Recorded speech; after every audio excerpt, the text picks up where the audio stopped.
Sun is coming up, are you ready to go?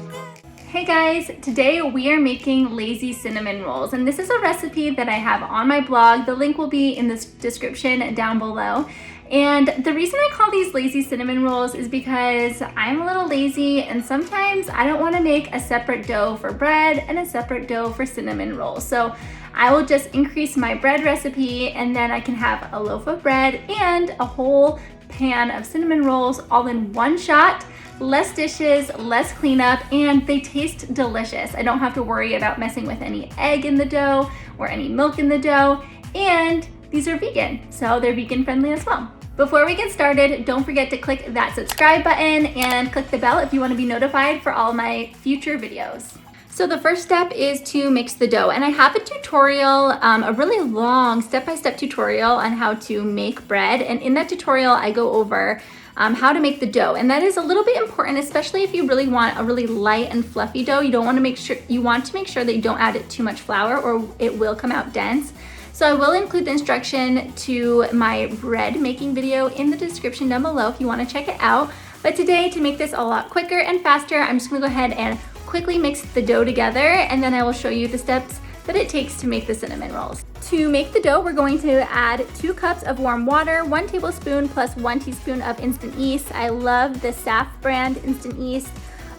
2 teaspoons of salt, a 1/4 cup of canola oil, or you can substitute a different oil, a 1/4 cup of honey, and 4.5 cups of white flour plus 1 cup of whole wheat flour. You can also just use the full 5.5 cups of unbleached white flour if you don't have any of the whole wheat flour, but it definitely adds a little bit of flavor, and it will also help your bread come out looking a little bit like browner in color. It looks really beautiful. So a quick note before we go ahead and mix our ingredients: the 5.5 cups of flour, I like to add the 5 cups in and then hold back the last 1/2 cup of flour. And then I watch as it mixes just in the first minute to see if it needs a little bit more flour. Sometimes I add part of that 1/2 cup.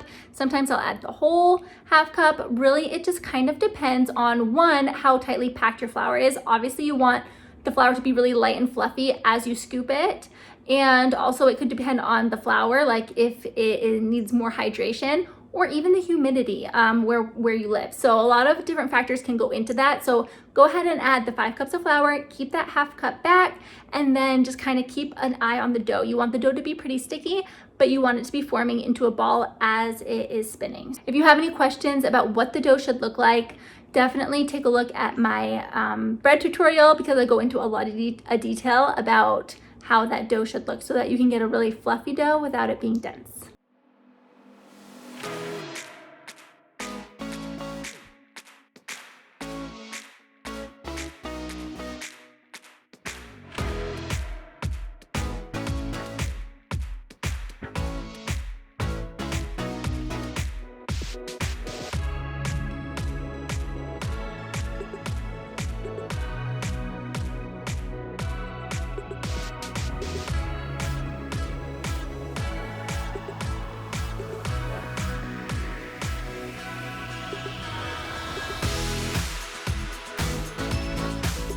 The dough is done kneading, so I'm going to put it in a bowl and cover it in plastic wrap and let it rise in a warm place. I usually just turn the light on in the oven and let it rise. I don't turn any heat on, but just the light.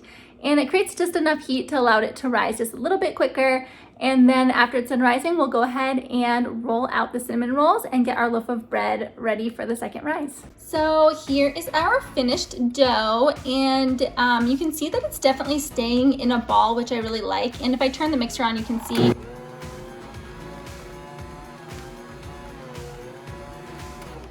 that as it goes around, when the paddles hit it, it definitely gets broken up, but then it usually pretty much comes together back into a ball, and that's what I'm looking for. It's definitely sticky, and again, that's what I'm looking for because I don't want to overflour my dough, so I don't mind if it's a little bit sticky. I am going to sprinkle just a tiny bit of flour on top when I grab it, just to prevent it from sticking to my fingers too badly.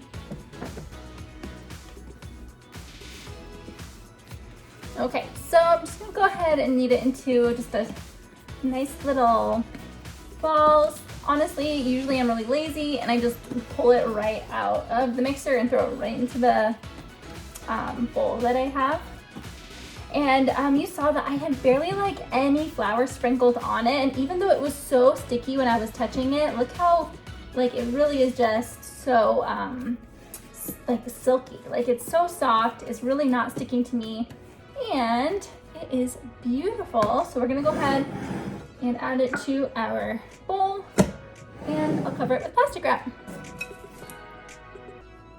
The bread dough just finished rising, so I'm gonna go ahead and shape my loaf of bread first and get that rising, and then I'm gonna roll out the cinnamon roll dough. The first thing I'm gonna do is go ahead and take my dough. I already punched it down. I'm gonna go ahead and split this in about half.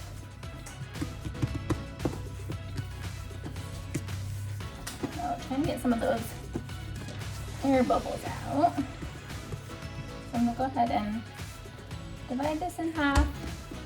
And so basically I am looking for the loaf of bread to be a little bit more precise than the cinnamon rolls, because the cinnamon rolls are a little bit more forgiving, but the loaf of bread, you have to be a little bit more like particular. So this right here is probably just a little bit too big for my loaf of bread, because I like to leave a lot of room. There's a lot of air in here too though. I like to leave a lot of room for it to rise so that it can get really fluffy. Obviously, if you're using more dough, it runs out of room and you'll start the oven before it's ready. So actually, I'm gonna take a little bit of dough off of my loaf. I'm gonna go ahead and see if this feels a little bit better.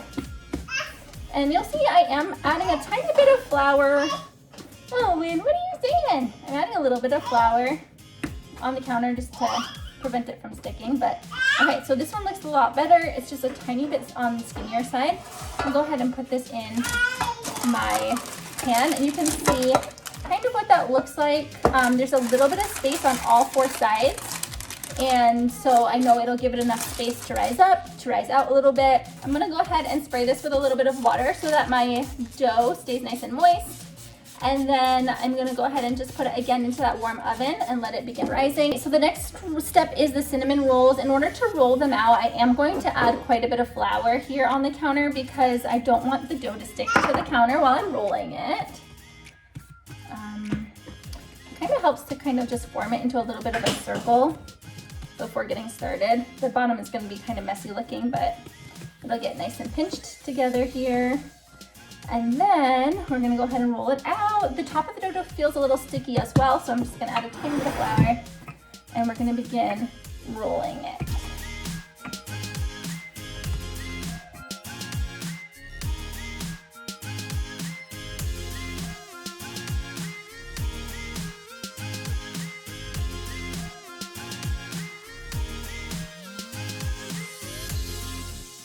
For the cinnamon rolls, I'm going to be using a plant-based butter. I'm using the Earth Balance soy-free butter. Right now I'm eating soy and dairy-free and egg-free.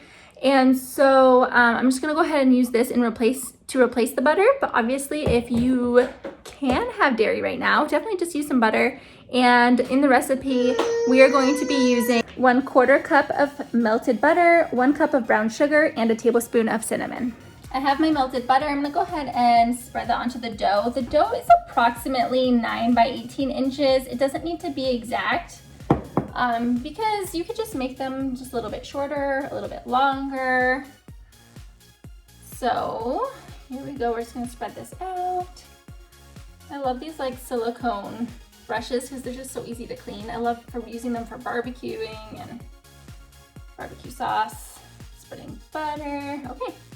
There we go. So we got the butter spread out across the dough.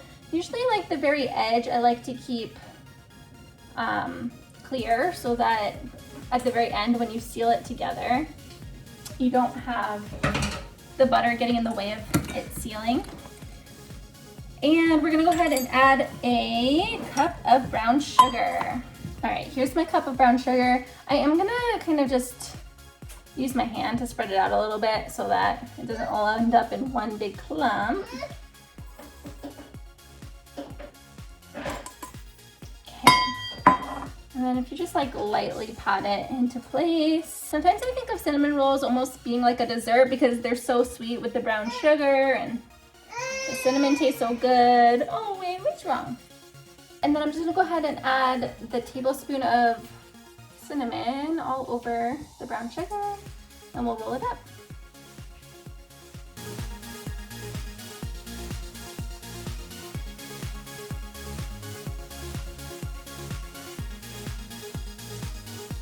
We are at the seam of the cinnamon rolls, and for this I like to bring it up from the bottom and then I just kind of pinch it closed so that it doesn't unravel while it's cooking and rising, or I should say rising and cooking. So I'm just bringing it up, pinching it closed, and it looks kind of a little funny with all those little pinches, but once it starts rising you won't even notice it.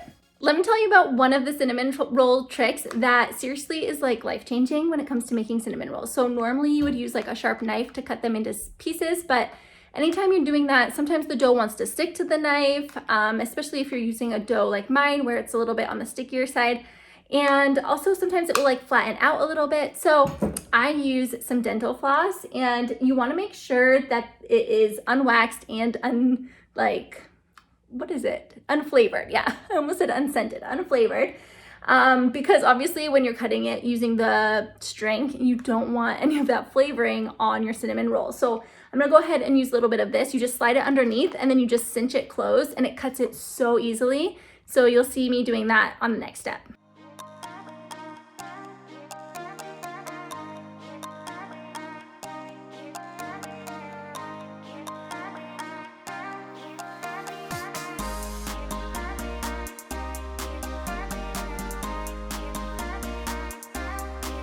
Same thing with these. I do like to give them a little spritz of water as well so that they stay moist. I think it just helps them with rising because sometimes when dough forms like a crust, like a dry crust on it, I think that it inhibits it rising a little bit. So I'm just gonna give that a little spritz of plain water, and I'm gonna go ahead and put that in the same warm oven that I have the bread dough rising in. The cinnamon rolls are perfectly risen, and if you look over here, the dough, it doesn't look like beautiful, but it did rise a good 1.5 inches above the edge. So I'm gonna go ahead and start the oven and get these cooking for about 20 to 25 minutes. The cinnamon rolls and bread just came out of the oven, so let's take a look.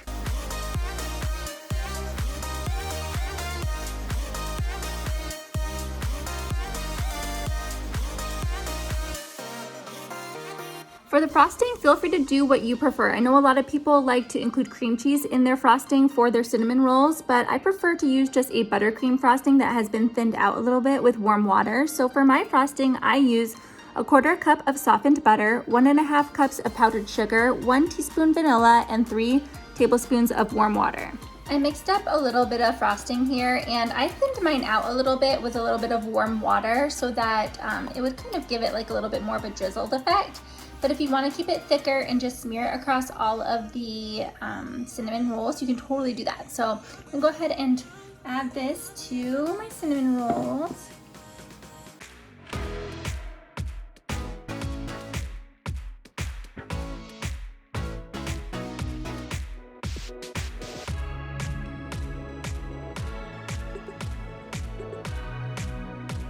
Thanks for watching this video. Please give it a thumbs up if you found it helpful, and don't forget to subscribe so that you can see my future videos. I hope that you'll give this recipe a try. You can find it again on my blog at jentallycooks.com. I'll see you next time. Bye.